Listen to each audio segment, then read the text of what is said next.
ब्रह्मांड का रहस्य और हम इस अनंत ब्रह्मांड को देखकर कभी आपने सोचा है कि हम कहाँ हैं? हम किस लोक में हैं? स्वर्ग कहाँ है? और वो बैकुंठ क्या है जहाँ भगवान विष्णु साक्षात निवास करते हैं? क्या वो कोई अलग ग्रह है, कोई सूक्ष्म आयाम है या शुद्ध चेतना की अवस्था? ये प्रश्न केवल रहस्य नहीं बल्कि आत्मा की प्यास है, वो प्यास जो हमें मोक्ष की ओर ले जाती है। आज हम इस रहस्य को शास्त्रों, वेदों, पुराणों और उपनिषदों की दृष्टि से एक रोमांचक यात्रा के रूप में समझने जा रहे हैं। दोस्तों, वीडियो में आगे बढ़ने से पहले लाइक करें तथा चैनल को सब्सक्राइब करना मत भूलिए। भाग 1, त्रिलोक, तीन लोक की संकल्पना। हिंदू धर्म में त्रिलोक शब्द सबसे पहली बार वेदों में आता है। ये त्रिलोक हैं भूलोक, पृथ्वी का क्षेत्र जहां हम सभी रहते हैं। यह कर्मभूमि है, नर्क और स्वर्ग के बीच की सबसे महत्वपूर्ण भूमि। यही वह क्षेत्र है जहां आत्मा को पुनर्जन्म मिलता है, तपस्या और सेवा करने का अवसर मिलता है। भुव लोक पृथ्वी और स्वर्ग के बीच का अदृश्य क्षेत्र, जिसे अंतरिक्ष भी कहा जाता है। यहाँ यक्ष, गंधर्व, भूत प्रेत और कई सूक्ष्म जीव रहते हैं। यह ऊर्जा क्षेत्र है। स्वलोक यह देवलोक है। यहाँ इंद्र, वरुण, अग्नि, वायु जैसे देवता निवास करते हैं। पुण्य आत्माएं मृत्यु के बाद कुछ समय के लिए यहाँ जाती हैं। इन तीनों लोकों के ऊपर और नीचे भी अनेक लोक हैं, जिनकी चर्चा अब हम विस्तार से करेंगे। भाग 2, 14 भुवन, सृष्टि की अद्भुत संरचना। श्रीमद् भागवत महापुराण, विष्णु पुराण और गरुड़ पुराण में 14 भुवनों का विस्तृत वर्णन है। ये 14 भुवन दो भागों में बंटे हैं। नीचे के 7 अधोलोक, अतल लोक, यहाँ माया, भोग और विलास का साम्राज्य है। असुर जातियां यहाँ निवास करती हैं। वितल लोक भगवान शिव के गणों का लोक है, जहाँ हाटकेश्वर रूप में शिव का निवास है। सुतल लोक राजा बलि का निवास। भगवान वामन ने बलि को यह लोक उपहार स्वरूप दिया। यहाँ भक्ति और वैभव एक साथ निवास करते हैं। तालातल लोक यहाँ माया और राक्षसी विद्याओं का साम्राज्य है। माया के स्वामी मय दानव यहाँ निवास करते हैं। महातल लोक यहाँ नाग जातियां रहती हैं, जैसे तक्षक, कुलिक आदि। इनकी शक्ति भयावह है। रसातल लोक दैत्य और राक्षस जातियां यहाँ रहती हैं। ये असुर अत्यंत बलवान हैं। पाताल लोक सबसे निचला लोक, जहाँ वासुकी, शेषनाग जैसे महासर्प रहते हैं। यहाँ वैभव और प्रकाश दोनों हैं, परंतु यह भगवान के चरणों से सबसे दूर माना जाता है। ऊपर के 7 ऊर्ध्वलोक, भूलोक मनुष्यों का संसार। भुव लोक सूक्ष्म शरीरधारी जीवों का लोक। स्वलोक देवताओं का स्वर्ग। महलोक तपस्वियों का लोक जैसे भृगु ऋषि।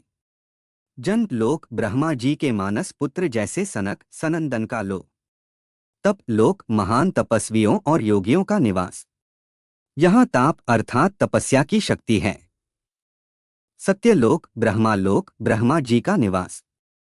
यह अद्वितीय, अमर और ज्ञान का केंद्र है। मोक्ष से पहले की अंतिम सीढ़ी है। हर लोक की एक अलग स्पंदन, वाइब्रेशन, अलग कालगति और भौतिक तत्व होते हैं। हमारे लिए जो एक वर्ष है, वह ब्रह्मा लोक में सिर्फ एक दिन के बराबर है। भाग 3, ब्रह्मांडीय विज्ञान और शास्त्रीय समन्वय। आज का विज्ञान कहता है कि अनेक ब्रह्मांड हो सकते हैं, मल्टीवर्स थ्योरी। लेकिन हमारे ऋषियों ने हजारों वर्ष पूर्व ही कहा था कि अनंत ब्रह्मांड हैं, अनंत लोक हैं, और हमारा यह ब्रह्मांड मात्र एक बिंदु है। ब्रह्मा की अनंतता में एकोहम बहुश्याम, मैं एक था, अनेक हुआ। हर लोक एक ऊर्जा स्तर है, जिसे कोई यात्री अपने कर्मों, साधना और चेतना के स्तर के अनुसार प्राप्त करता है। भाग 4, बैकुंठ, भगवान विष्णु का परम धाम। अब हम पहुंचते हैं सबसे पवित्र, सबसे दिव्य धाम की ओर, बैकुंठ। वैकुंठ शब्द का अर्थ है विगत, कुंठा यस्मात् स वैकुंठ, जहाँ कोई पीड़ा, चिंता, कुंठा नहीं। यह धाम 14 भुवनों से परे है। इसे नित्य लोक कहा गया है। यह न तो प्रलय में नष्ट होता है और न सृष्टि की शुरुआत में उत्पन्न होता है। यह सनातन है। बैकुंठ की विशेषताएं: दिव्य विमानों की उपस्थिति, जय और विजय नामक द्वारपाल, स्वर्णमयी भूमि और रत्नों से जड़े भवन, 4 द्वारों से घिरा महाप्रासाद, लक्ष्मी माता की सेवा में लीन आत्माएं, भगवान विष्णु 4 भुजाओं में शंख, चक्र, गदा, पद्म धारण किए हुए। भाग 5 बैकुंठ की यात्रा, मृत्यु के बाद की चेतना। जब कोई भक्त भगवान विष्णु का नाम लेते हुए शरीर छोड़ता है तो गरुड़ पुराण कहता है कि उसके पास बैकुंठ विमान आता है जो उसे सूक्ष्म देह सहित दिव्य यात्रा पर ले जाता है। उस यात्रा में यमलोक की सीमाएं पार की जाती हैं। अधोलोक नहीं छूते। दिव्य सुरंगों से होकर आत्मा बैकुंठ पहुंचती है। वहां जय विजय उसे भगवान के दर्शन कराते हैं। भाग 6 गोलोक और बैकुंठ, क्या अंतर है? बहुत लोग पूछते हैं, क्या बैकुंठ ही अंतिम धाम है?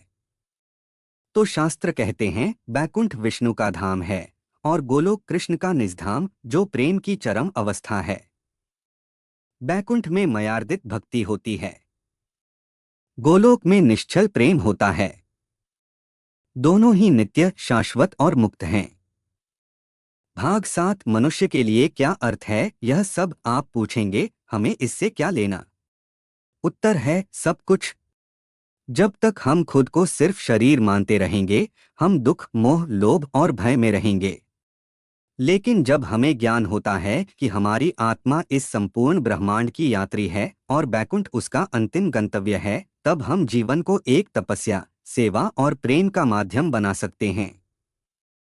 बैकुंठ की पुकार, हर आत्मा भीतर से उस बैकुंठ की ओर आकर्षित होती है।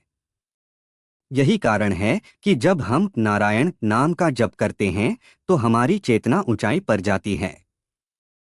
यही कारण है कि भक्तों को स्वप्न में भी वैकुंठ दर्शन होते हैं। तो आज से ही निर्णय लीजिए, जीवन केवल भोग के लिए नहीं, भक्ति के लिए है।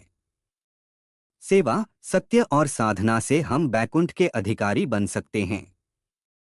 दोस्तों, वीडियो को लाइक करें तथा चैनल को सब्सक्राइब करिए और कमेंट में हर हर नारायण, जय विष्णु भगवान लिखे। वैकुंठ आपका जन्मसिद्ध अधिकार है।